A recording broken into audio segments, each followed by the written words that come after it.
I need a hashtag Fitzmagic shirt ASAP. You are Locked On Fantasy Basketball, your daily podcast on fantasy basketball.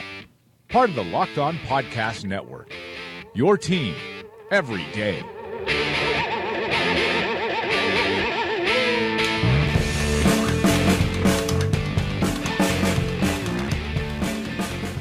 Hello and welcome to the Locked On Fantasy Basketball podcast brought to you by Basketball Monster. My name is Josh Lloyd and I am the lead fantasy analyst at basketballmonster.com, and you can find me on Twitter as always at redrock_bball. Tried to do today's show as a live Periscope mailbag, was having some technical difficulties, so we've swung it across over onto YouTube. I'm going to be going through some of the news that's happened over the last couple of days, as well as answering any questions that you guys may have for me. I see some people already in here watching live, which is always good to see. So welcome to you guys who are here at the moment.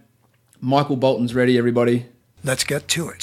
Hey, what a really good idea for us to get started. Just quickly, the first bit of news to get to here, I think, is Dwyane Wade announcing that he will be back for one more season with the Miami Heat. Now, he was not a productive player for the Heat last season, but he still took minutes and he still took an absolute shit ton of usage and did it really inefficiently. So there are some fantasy implications here for the Miami Heat, not necessarily meaning that Wade is going to be a fantasy guy, because I think we're all aware that he isn't going to be that player, but how it impacts the other guys on this team and who ends up losing minutes and ends up losing touches. Now, I don't think that Wade is really even going to be a top 200 player. But if he comes in, now he will come off the bench, I've got no doubt about that. But if he comes in and starts demanding big chunks of minutes or starts taking the amount of shots that he took last season, that can be a real problem. Now, who is it going to impact? I think Tyler Johnson's going to cop it the most. I think also one thing we need to realize is that last season, Dwyane Wade and Dwyane Wade didn't play together. But I have my concerns about Dwyane Wade, whether he's actually going to be ready to start the season with his ankle injury. We're hearing he's still not ready to really participate in 5-on-5. But that's going to be a concern. Which one of those two inefficient shot makers or shot creators are going to take the ball out of the hands of Goran Dragic or Kelly Olynyk or, of course, Joshie Richardson? So I think it has somewhat of a negative impact on Richardson, not in terms of minutes, but perhaps in his shot attempts. It impacts Dwyane Wade to a degree. Scooter Magruder's out of the rotation. I think it impacts Bam Adebayo weirdly, because it means there are less minutes available for, say, Justice Winslow at the 4. At the 3, pushing Winslow more up to the 4. I think that does eliminate a little bit of Bam's upside there as well. He maybe moves to the 11th man in the rotation, with Wade taking that 10th spot. So there's something of a concern there. Really eliminates any hope of a Derek Jones breakout. I didn't think there was much hope of that anyway. But a hit to Dragic, a hit to Richardson, a hit to the Duke Wayne Ellington, a hit to Dwyane Wade, and Wade coming in. It's going to be very interesting to see exactly how he is used, whether he can rein in some of that indiscriminate shooting that we saw from him last season, which wasn't ideal from a fantasy point of view or even a real life point of view. He had some solid games in the playoffs. Well, I think he had at least one solid game in the playoffs, but otherwise he was generally a pretty big net negative. Now, he does come in and takes that backup point guard role. It's going to mean that Tyler Johnson and Dwyane Wade are playing exclusively at the 2, so it's going to really impact what Tyler Johnson can do in terms of playing time, where you'll have Richardson and Winslow playing a lot of those minutes at the 3, pushing, again, Winslow up to the power forward spot as well. So that's how I see that Dwyane Wade situation going. It's great for Wade and for Heat fans to have him back for one more season in terms of what we're looking at for fantasy production. It is a little bit of a pain in the ass to see Wade back there and perhaps taking some shots and some opportunities away from other players who are perhaps more deserving, or at least at this point in their career, better options than what Dwyane Wade is. I do have to introduce you guys, though, today to a new sponsor to this podcast. Vivid Seats has joined on and is sponsoring the show, and it's great to have them involved. Vivid Seats is an online event ticket marketplace. It's dedicated to providing fans of live entertainment with experiences that last a lifetime. I know everyone loves going to live events, whether it's sporting events. The NFL is 2 weeks in. College football is 3 weeks in. NBA basketball preseason's 2 weeks away. It could be a concert. It could be a comedy show. It could be a musical. It could be any of those things. And Vivid Seats is here to help provide you with a cost-effective way of going to those shows. It's the top source for tickets for all live events that you want to go to. You can sort by price or even look for the seats in the section or the row of your choice at that particular event. To make things even better, Vivid Seats is giving listeners an exclusive promo code for $20 off any order of $200 or more to save even more money. Go to the App Store or Google Play and download the Vivid Seats app. Use the promo code LOCKEDON, it's one word, to save $20 off your orders of over $200 or more. Every purchase is backed by a 100% buyer guarantee. From the biggest concerts and games to the hottest theatre and more, Vivid Seats has it all. Download the app, use the promo code LOCKEDON and save $20 off any order of $200 or more. Fantasy football is also underway, and we have 2 fantasy football shows to help you. Locked On Fantasy Football 24/7 gives you all the latest news, waiver suggestions, and injury news, while Locked On Fantasy Football is now Locked On Fantasy Football Experts with amazing guests every Monday. Tom Kessenich, Tuesday, Eric Edholm, and Wednesdays we have Jeff Ratliff and Tyler Lochner. So check that out. All right, let's see if you guys have got any questions in here. The Medium asks me, is Kevin Love a top 25 player? It's a good question. I believe he is if we're just looking strictly on a per game basis. Love won't be that top 5, top 6 guy that he was in Minnesota all those years ago, but I'm pretty confident he's going to be pretty close to a top 20 guy and feel really confident he's going to be a top 25 player. Now, of course, he's had back injuries, knee injury, hand injuries, concussions over the past couple of years. He was the 38th ranked player last season, the 31st ranked player the year before, so expecting him to get into the top 25, I don't think that's too much of a stretch. I think he goes back to being a 20-point per game scorer. Yeah, I think he plays more minutes, only 28 minutes per game last season. I think that jumps back up. He becomes a double-digit rebounder. But maybe the sneakiest part of all this is I think that Kevin Love's assists will go back up. The last 2 seasons, he was under 2 assists per game playing alongside LeBron James. He is going to get way more of that ball handling and creating opportunities. Maybe he's not pushing back to 4.5 assists like he was in Minnesota. But those numbers should at least double, I would think, with the assist numbers. He's never going to block shots. He's not going to be super efficient from the field. But he's going to give you rebounds, assists. He'll hit shitloads of threes. He'll score, and the free throw attempts on huge percentage should be able to pump him up into that zone pretty comfortably.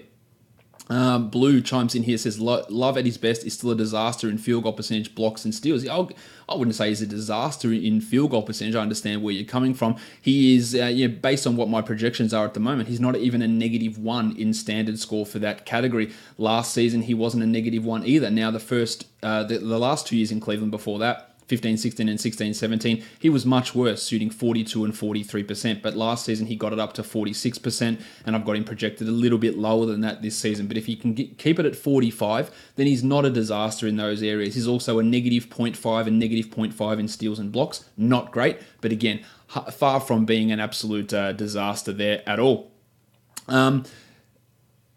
Blue, who else have we got comments here?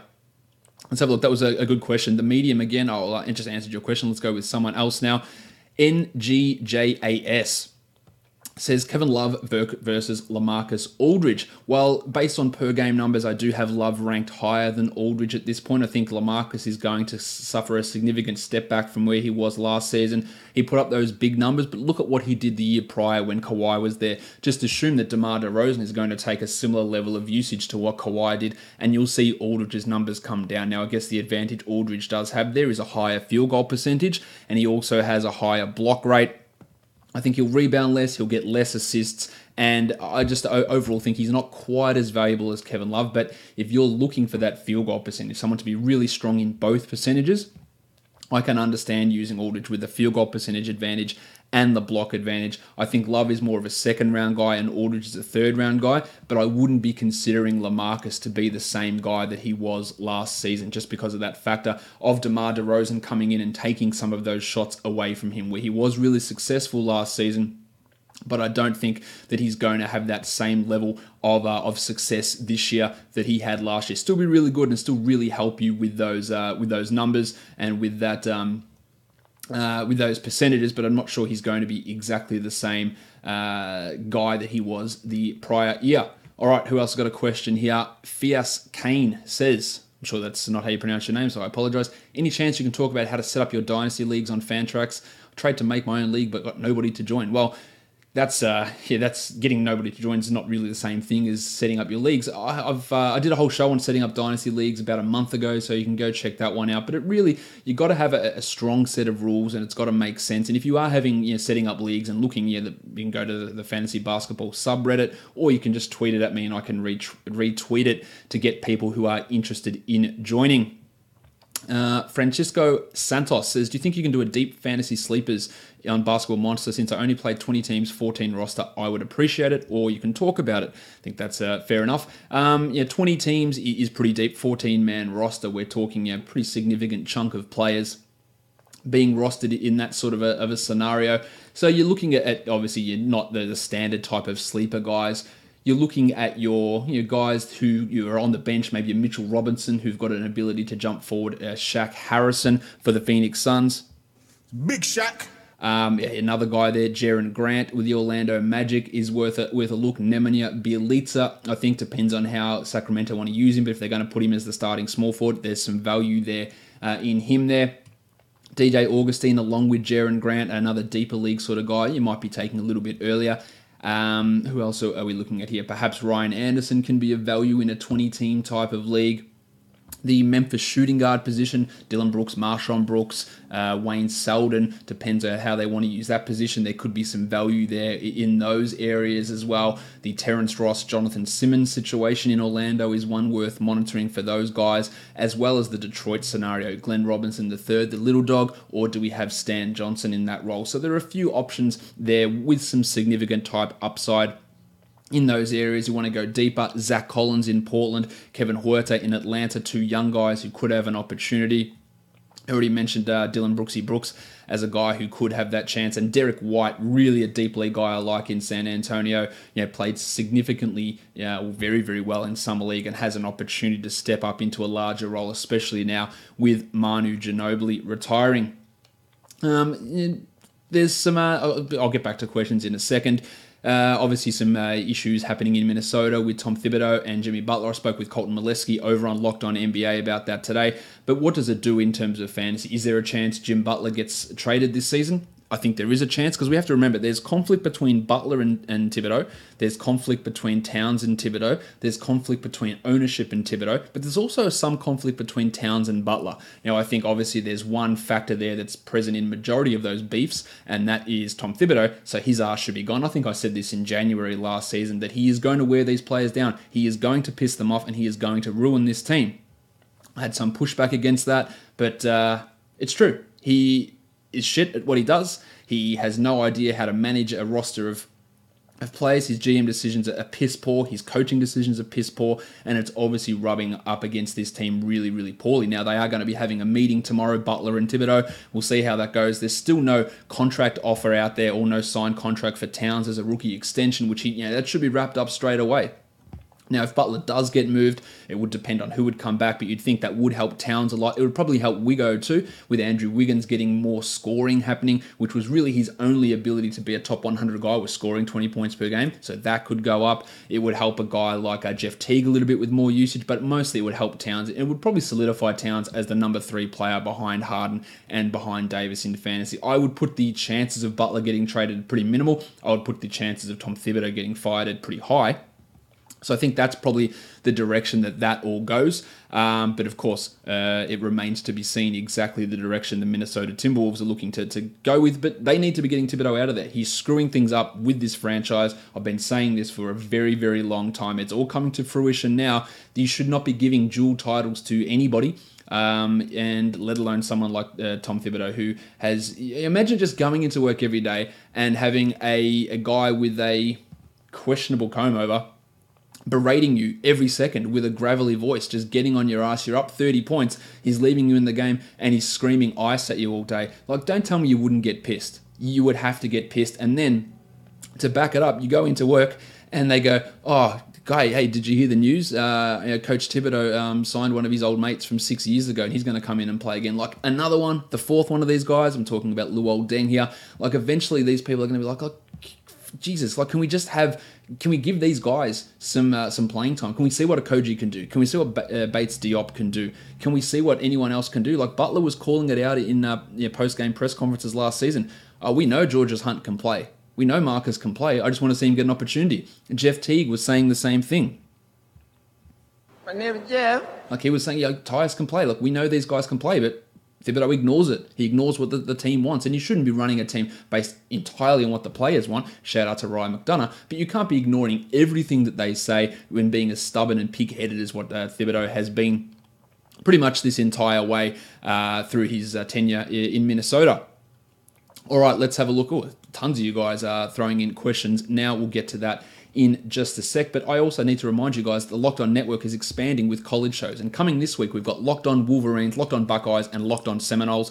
We're already locked on to the Ducks, the Nittany Lions, the Bears, the Crimson Tide, the Wildcats, Razorbacks, Volunteers, and Cougars. So find your favorite college show on Apple Podcasts, Google Podcasts, and on Spotify. Let's look at what else you've got coming in here with questions. Let's see. How high are you on Jamal Murray this season? I drafted him about pick 44. Felt like I picked too soon. I don't think that's too soon for Jamal Murray. Now, we do have to deal with a pretty poor coach in Michael Malone, who was benching Murray so that Emmanuel Mudiay could play last season, and now he brings in a player who he has a pretty good rapport with Isaiah Thomas. Now, surely Malone would look at what happened the second half of last season where Murray was in and he was the starter and he was playing big minutes and he was crushing it. This team was crushing it. But that's Malone. Like, he could do any sort of dumb shit at any time.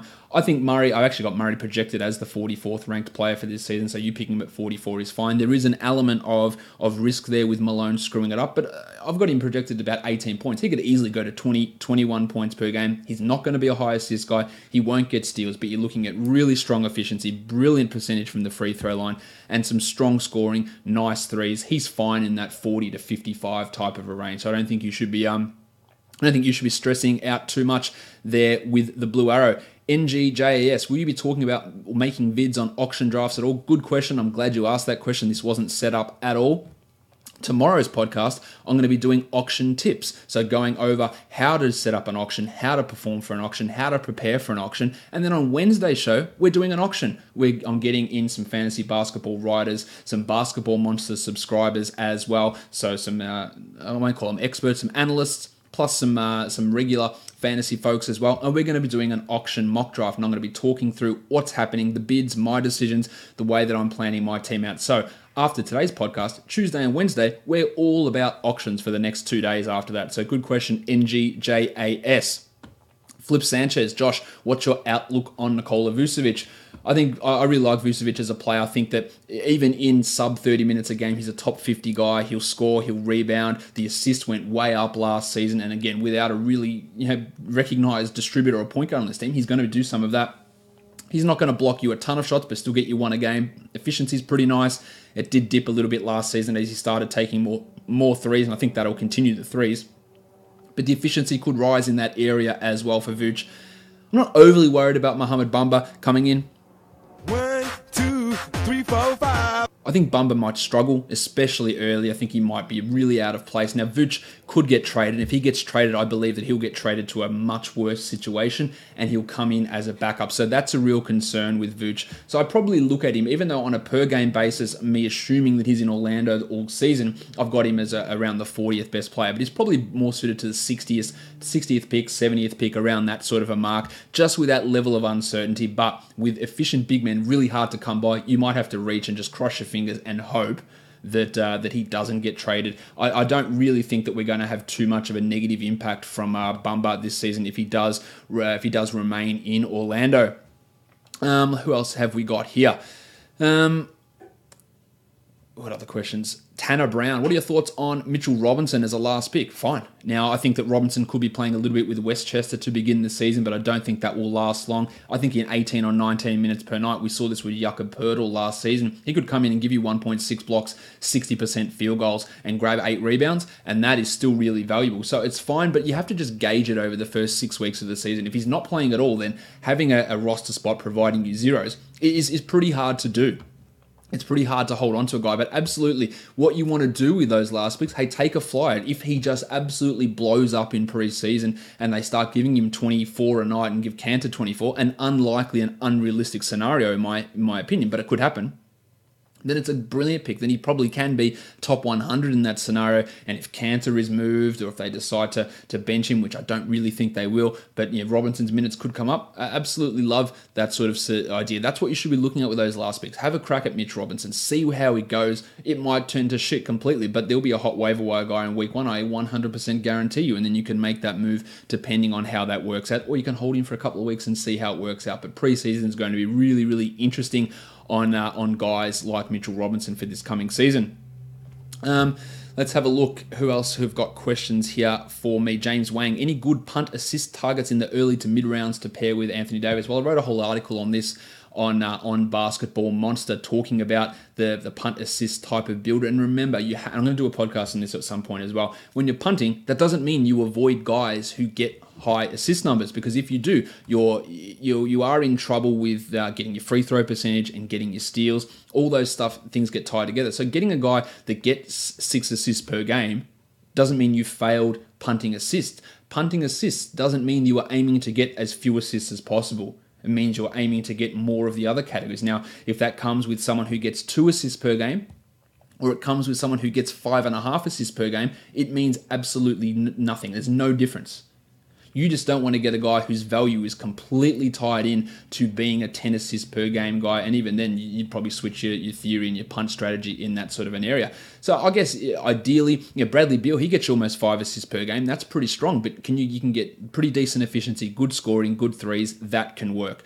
He is a strong-ish option in that sort of an area. But as I keep talking about, you need to get big men. Finding free throw percentage is going to be tough if you're really punting assists. So getting these big men like a LaMarcus Aldridge, who can help you in both those percentage categories, is key. They go off the board really quickly. Otherwise, you're left with Steven Adams or Yusuf Nurkic later on, or DeAndre Jordan or Clint Capella, who are going to just completely destroy your free throw percentage. If you're not willing to do a double punt, then you're in a fair bit of trouble. So you need to get bigs. You maybe need to get Kevin Love. You maybe need to get LaMarcus Aldridge. Maybe it is Nikola Vucevic in that sort of an area that you need to look at to try and get these options. And again, we're not avoiding high assist type of players. We're just looking to strengthen those other categories. If you need, and you will need, a point guard eligible player, point guards who don't derive all of their value from assists. Kemba Walker is one of those. Kyle Lowry can be one of those. Mike Conley is another one of those players that can help you in those areas. Jamal Murray, an excellent guy that I talked about before, not going to get many assists at all, but help you in that free throw percentage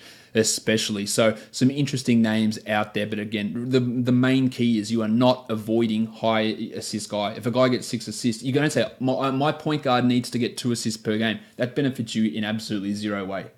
The other guy you can look at is DeJounte Murray. Now, none of his value is derived from assists. It's all rebounds, it's blocks, it's steals, really weird positional stats for a point guard, but someone who looks to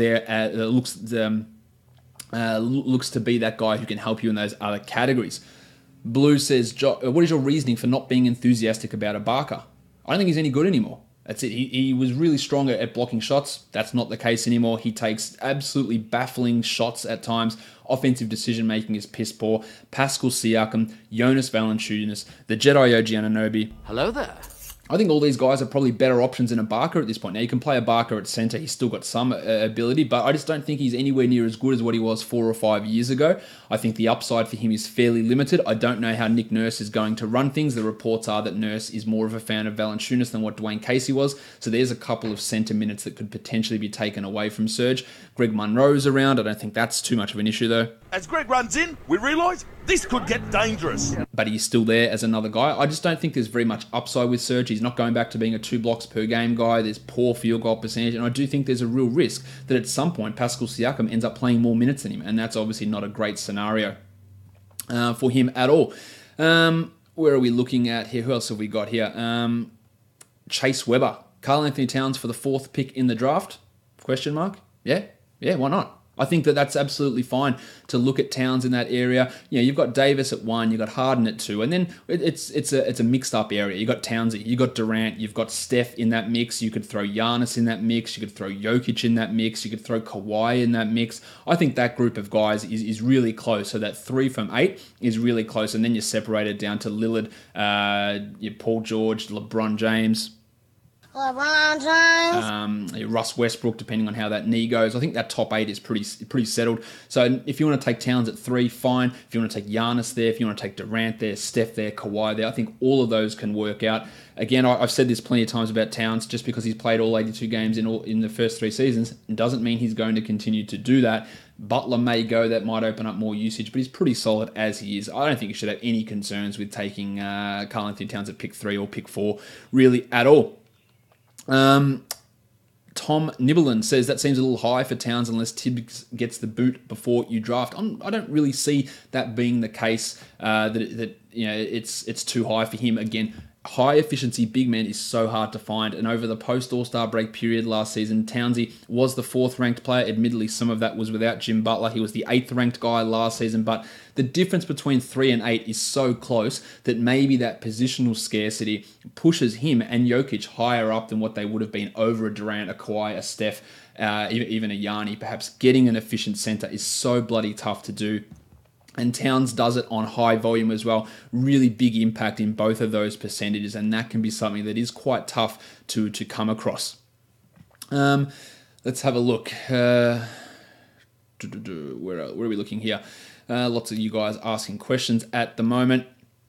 James Wang says Porzingis is probably coming back in January, February. I guess it's in relation to my Mitchell Robinson question.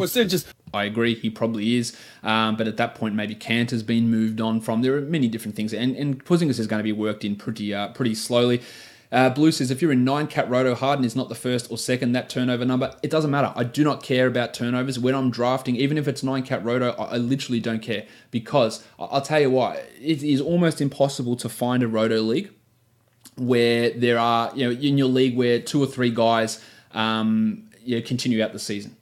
And if those 2 or 3 guys stop playing the season, what's going to happen to their turnovers? They're going to stay low.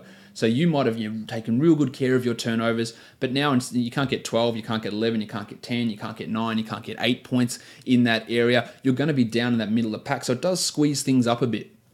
The other thing is, in a really super competitive roto league, punting actually does become more viable. Now, what I do in the basketball monster projections with turnovers, I turn them on for 9-cat roto. I just did a 9-cat roto mock draft with the guys over at Hoopball, but I turn their weighting down to 0.25, so the turnovers only have a quarter of the value. Again, it's a negative stat, and you can really, if you really concentrate on turnovers, then everything else does suffer. And you could say, well, maybe I'll lose 3 points on turnovers, but do I gain 4 or 5 points from the other 8 categories from being overly cautious there? I don't really look at it that way. So I'm not concerned. Even 9-cat roto, I would still take Harden at number 2 because of those reasons. The guys are going to drop out. You're not going to get 12, 11, 10, 9, 8 points in turnovers. The strongest teams, generally at the end of a roto season, you'll see them about 5, 6 points in that roto area. And even if you are lower, you can recover. It's one of those weird categories that, of course, I absolutely despise. I've got a question here. What do you value Al Horford at? That is not me asking. I think Horford's going to struggle a little bit this season. He's probably... Now, he should be probably the 4th option in the starting lineup, but I think he'll defer to Jaylen Brown and become the 5th guy. So you're going to have Kyrie, Gordie Hayward, Jason Tatum, Jaylen Brown, and Al Horford. That's going to drop his scoring down. He'll still do what he needs to do. He'll get you some rebounds, not a super strong rebounder, some blocks. The assists will be nice, but the ball is going to run more through Hayward and Irving this season, whereas Horford got a bump there. I think he's going to be significantly overdrafted. I think his ADP is in the 40s. I think he's more of a 55 to 65 type of a guy. So he's probably a guy that I won't end up with on any of my teams this season. Fayez Kane, do you think Alex Len will have value while Dedmon is out? Well, the recent news on Dedmon is he's out of his walking boot already, so I think there is still hope that Dedmon actually is ready for the start of the season. I think if he is out to begin the year, yes, Alex Len will have value, worth a look with the last pick and see how it goes. Dedmon's a prime candidate to be traded at some point this season, so I think that's absolutely fine to be looking at a guy like a guy like Len with that last pick while Dedmon's out. We just don't know the full recovery time of the Undertaker at this point.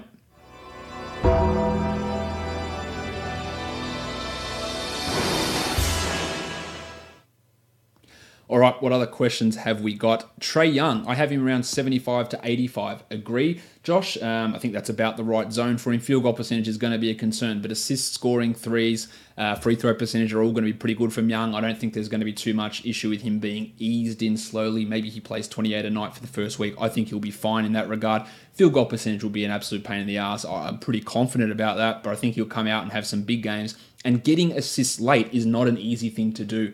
So that gives him that value in those late picks. There aren't many high assist guys there. He'll get you 1.2 type of steals. I think there is value in looking at him there. Jackson Shaw says, Love at 19. Something about taking Love in the second doesn't feel right. Why is that? Interested to know why you think that getting Jackson at that, not Jackson, that's your name, getting Love at 19 doesn't sound right. This is a guy, again, we look at as being a top 5 guy when he had a team to himself and he was getting all this usage. I don't think he goes that high, but it's not a big stretch to say that Kevin Love, who was the 31st ranked player when he played 31 minutes a night alongside LeBron the year before with 9-10-11, like, can he jump 12 spots based on that? I think that's pretty. I think there's a fair argument to make that he could easily jump into that top 20 zone. But the injury concern is a worry. Jackson did follow that up by asking if I would take K-Love or Kyrie at 19. That's a good question. I guess needing that big man, I probably, and I've got them ranked basically right next to each other, I would probably take Love there over Irving personally, just to get a power forward and someone who's shooting that high free throw percentage. I have a little bit more confidence in Love's injury history than I do with Irving's, although I do think Irving will play probably 70 games this year, so they're probably in that similar zone, or they are in that similar zone, but just given the big man need, I'd probably be taking Love in that area. Not that he's providing necessarily significant big man numbers, but getting the rebounds along with the good free throw percentage is a pretty nice situation. Does Devin Booker's injury drop him on your list? No. I think he'll be fine to start the season. Maybe he misses 2 or 3 games. I've been looking at him in the second round. I think you can get him in the third round now. Doesn't worry me really at all. I think he'll be fine to go by the time the season starts. Not worried with that at all. Zubin Petrao, does Tibbs get fired before Buckets gets traded? Absolutely. That is absolutely the case. I'm no problem with that whatsoever. Are you interested in Joshy Richardson at all? Of course I am. Joshy Richardson's one of my favourite players, has been for a very long time. The good thing about Wade coming in and hijacking the shots is that Richardson's game is not based on shooting. It's not based on high volume. Now, I thought he could take a step forward there, and I think that might be curtailed, but it's blocks, it's steals. He'll get you some assists. He will score. He will hit threes. The efficiency will be pretty good. I think Richardson's still a very, very strong mid-round player for this coming season. Is there any risk with drafting Jarrett Allen in the top 50? I don't recall him playing more than 25 minutes last season. Well, you don't recall that because he didn't. He was playing about 24 minutes a night, even in the second half of the season where he was the starter. Now, I do think in his second season, his minutes will bump up. And I think there is somewhat of a risk with Allen this year because, we saw that, I put out a podcast last week or the week before talking about where you can exploit the value on Yahoo's rankings. Few days later, Yahoo came out and updated all their rankings and took away all that value there. Don't exactly know what that means, but we'll see. So he only played 24 minutes a night as a starter last season. He only played 4 games of over 30 minutes per night. He averaged 12 and 11 during that time, with over 3 blocks per game, though, which is important, and 54 and 73%. So good numbers. I don't think he is playing over 30 a night. I think he's mid-20s. There is an element of risk there. I've got no doubt about that. Kenneth Faried could take some of those minutes. Ed Davis wasn't just brought in to sit on his ass. So I don't think that Allen is getting to 30 a night, and that value has been really taken away by them dropping that ranking of him. I still think that he's got a chance to be a top 60, top 75 type of a guy, but if you're looking at him at 40, it can be tough, but it all goes back to that overwhelming theory. You need efficient big men, and getting efficient shot-blocking big men is bloody hard. So you're going to see him, JV, Vucevic, the Baptist John Collins. They're all going to go 10, 20 spots earlier. Miles Turner. And getting those numbers is going to be really key. Unless you're punting blocks, you're not going to get them. So while there is a risk that maybe he doesn't live up to what we want him to do, and I do think that some of that block rate that Jarrett Allen showed at the end of last season is due to come down somewhat, just getting a guy who's a starting center who can block 2 shots, who can be a 55-75 type of guy with double-digit rebounds, it's pretty bloody hard to find, and that's another reason why you should be okay with him. So Well, there is some risk there. I think the benefits or the positives outweigh the risks with Jarrett Allen for this coming season. KFM05, which players do you feel have the highest chance of an Oladipo-esque breakout? I'll say this, there's no one who's going to do what Oladipo did, much like there's the next Donovan Mitchell, because what those two guys did was almost unprecedented. Oladipo doubled his steal rate and doubled his block rate. Absolutely huge stuff. Took a 10 percentage point jump in his free throw percentage.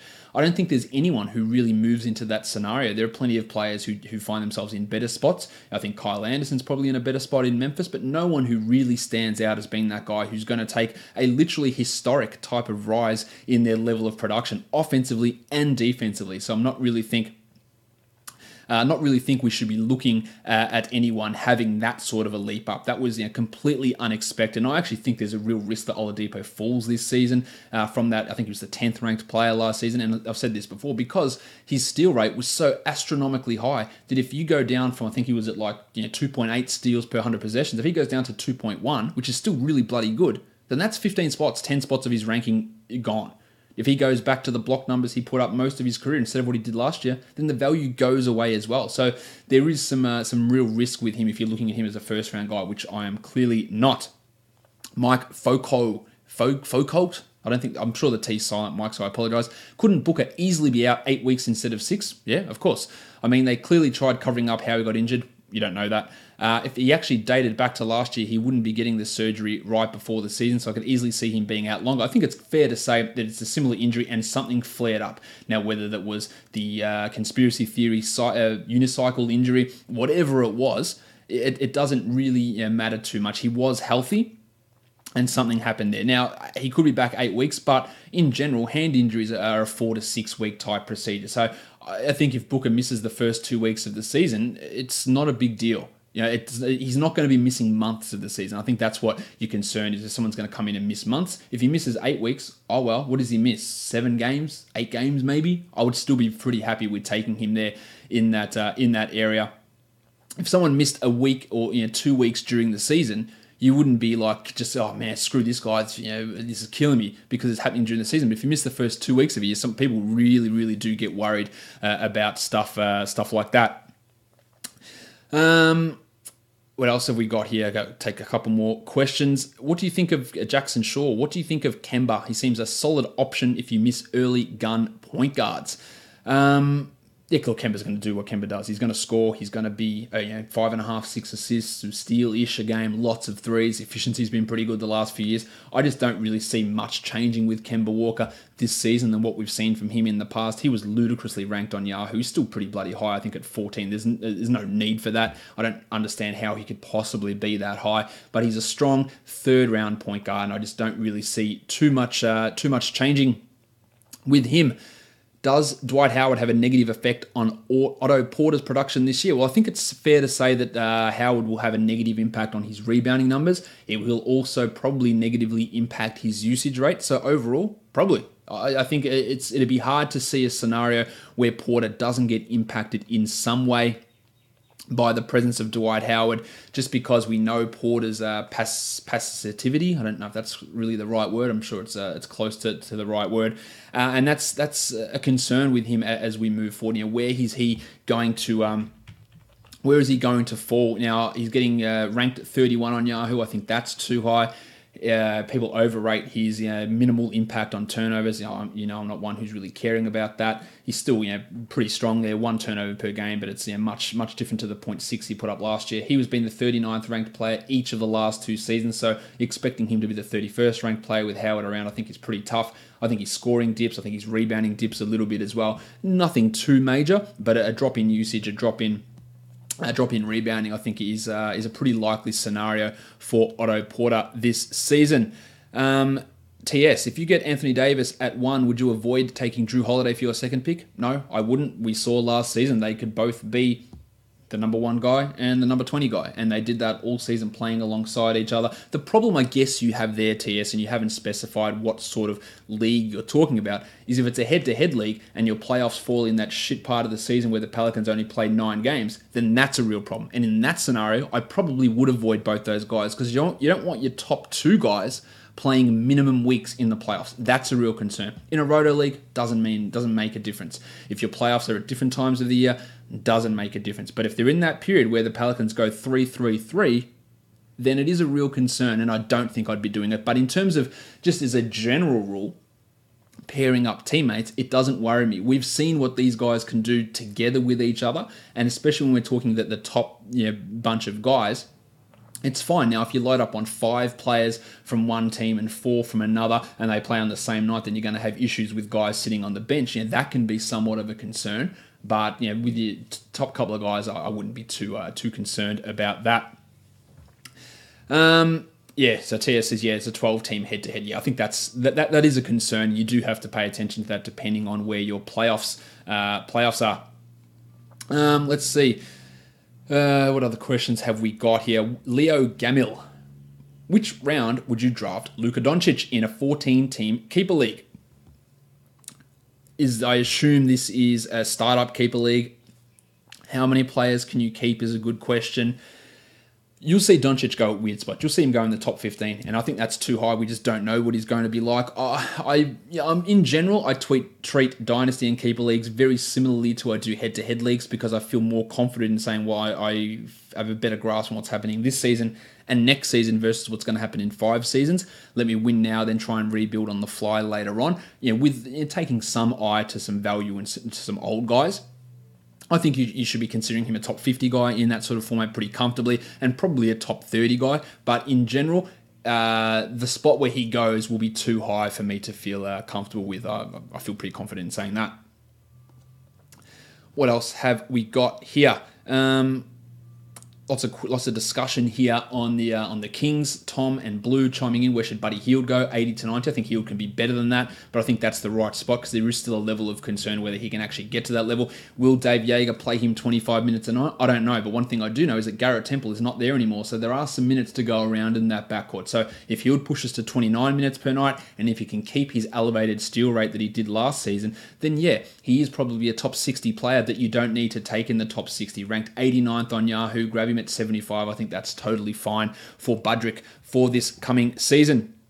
Francisco Santos, the point guard situation in Phoenix. I think Melton is way better defensively and offensively than Okobo, but do you think they'll trade for anyone and who? I've got no idea. I think they want to trade for someone. They've obviously been rebuffed many, many times.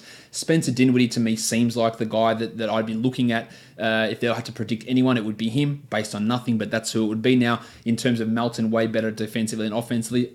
Defensively, no problem saying that. Offensively, I'm not so sure. He did have obviously a superior summer league. I personally believe that Big Shaq Harrison is going to start the season at point guard. Now, I think it's nonsense. I think that if Devin Booker was healthy, we should have had Booker, Jackson, Ariza, and of course, Ryan Anderson there, or TJ Warren or McCall Bridges. But the pure stupidity of them locking Booker into the 2 and Anderson into the 4 means they're going to have some of their best players playing minimal roles, and you're going to have to choose between Okobo and Melton and Harrison for that role. I think they start Harrison. I think Melton will be the backup and Okobo the 3rd string guy, but I'd be happy to take a flyer on any of them, but that's the order that I would take the flyer on those guys with the last pick in the draft. Munted Scram, good name. How far off was Domantas Sabonis to making any of your tiers? Is there a chance that playing with Tyreek Evans opposed to Corey Joseph negates some of the cock monster effect? Is he worth a last round fly? Yeah, he is. We heard the reports the last couple of days from the Pacers saying that Kyle O'Quinn's going to play the Al Jefferson role, meaning, which is pretty bloody weird to me that O'Quinn would go there. And if he is playing the Al Jefferson role is you don't play unless one of Sabonis or Turner is hurt. So that does really help Domantas' value, meaning he plays more at centre than power forward, which is a benefit to him as well. More Bojan Bogdanovic, more Dougie McDirt playing at power forward as the backup to Thaddeus Young in that scenario as well. I'm not sure how high the upside is for Sabonis. No blocks, no steals. Is he going to push into 28 minutes a night? I think that's a struggle. I think they want Turner to take that big step forward and not Sabonis. So while he can be productive, I'm not sure there's really too much upside with him with that last pick. But he's not far off that sort of an area. Will Tyreek start in Indiana? You and Smitty were very low on Darren Collison. No, he won't start in Indiana. I'm pretty sure about that. But I think he's going to eat into Collison's minutes. He'll play that backup role, and I feel pretty confident in saying I don't know if it's true or not. I think that Tyreek will play more minutes per game than Daz Collison will this season. That's my prediction. Collison, I just don't see it for him, unfortunately. Harden GOAT. Is it crazy to grab Nikola Jokic at 3 in standard head-to-head leagues? Pretty good. It's pretty good. Is it crazy? No. Again, he was the number 2 or number 3 guy post All-Star break last season behind Anthony Davis, so he can obviously do it. That was with Paul Millsap. Now, whether he can do it for a full season remains to be seen. Big men get the bump. You got to compare him and Karl Anthony Towns. So with Towns, you're probably getting some more blocks. With Jokic, you're getting more assists. But both of those guys there, I don't think it's completely crazy. Again, those 3 to 8 guys, Giannis, Towns, Jokic, Durant, Steph, Kawhi, are all really, really close. If you feel confident that Jokic can maintain that 22, 11, and 7 pace that he was putting up on 47% shooting from 3, that's not going to happen. Then he is the number 3 guy. I think he's probably more of a 5 to 6 sort of a player behind Towns and Durant, Giannis in that sort of an area, and even Steph. But those guys are really, really interchangeable depending on how you want to look at it. A couple of guys want to know about Jonas Valančiūnas' ceiling.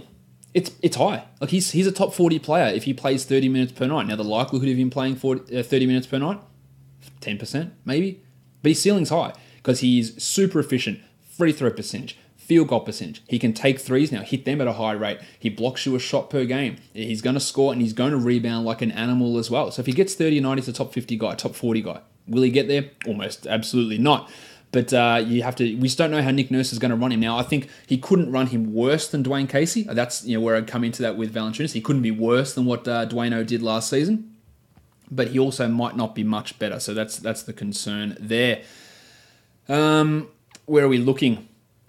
The next question, KFM05. How soon do you determine which categories you will punt after your first round selection, or do you wait to see what kind of build you can draft after your first few picks? Now, generally, I'd like to do it after my first pick, so you can make the argument that you take the best available player with the second pick. I don't agree with that. It's probably after my first pick, but you also have to be flexible to do things, to change things up. Now, you might be looking to not punt field goal percentage.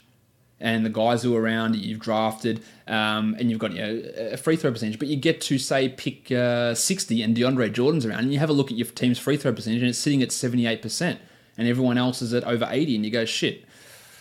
Okay, so I can bump my field goal percentage up and lose free throws. Is that a worthy gamble? Maybe it is, and I've done that plenty of times and got to a spot maybe a couple of years ago. Clint Capella was around at pick 90 or so, and I was looking, my free throw percentage is all right, but the rebound, the block, the field goal percentage boost that I get from Capella is actually worth me switching and pivoting to punt free throws at that stage in the draft. So you've got to be ready to change it. And you'll see Draft Track is able to do that for you. But generally it's after my first pick that I'll make that decision. But being really ready to be flexible and change your thought process as the draft is going on. What other questions have we got here?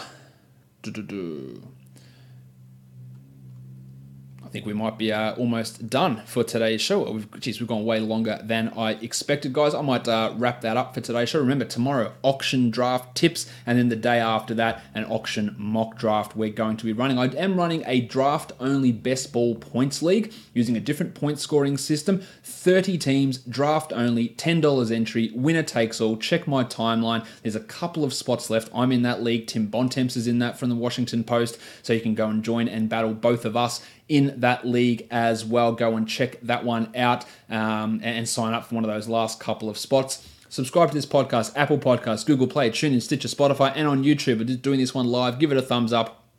All that great stuff. You know how it goes over on YouTube.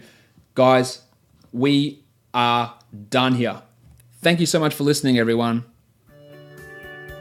See ya.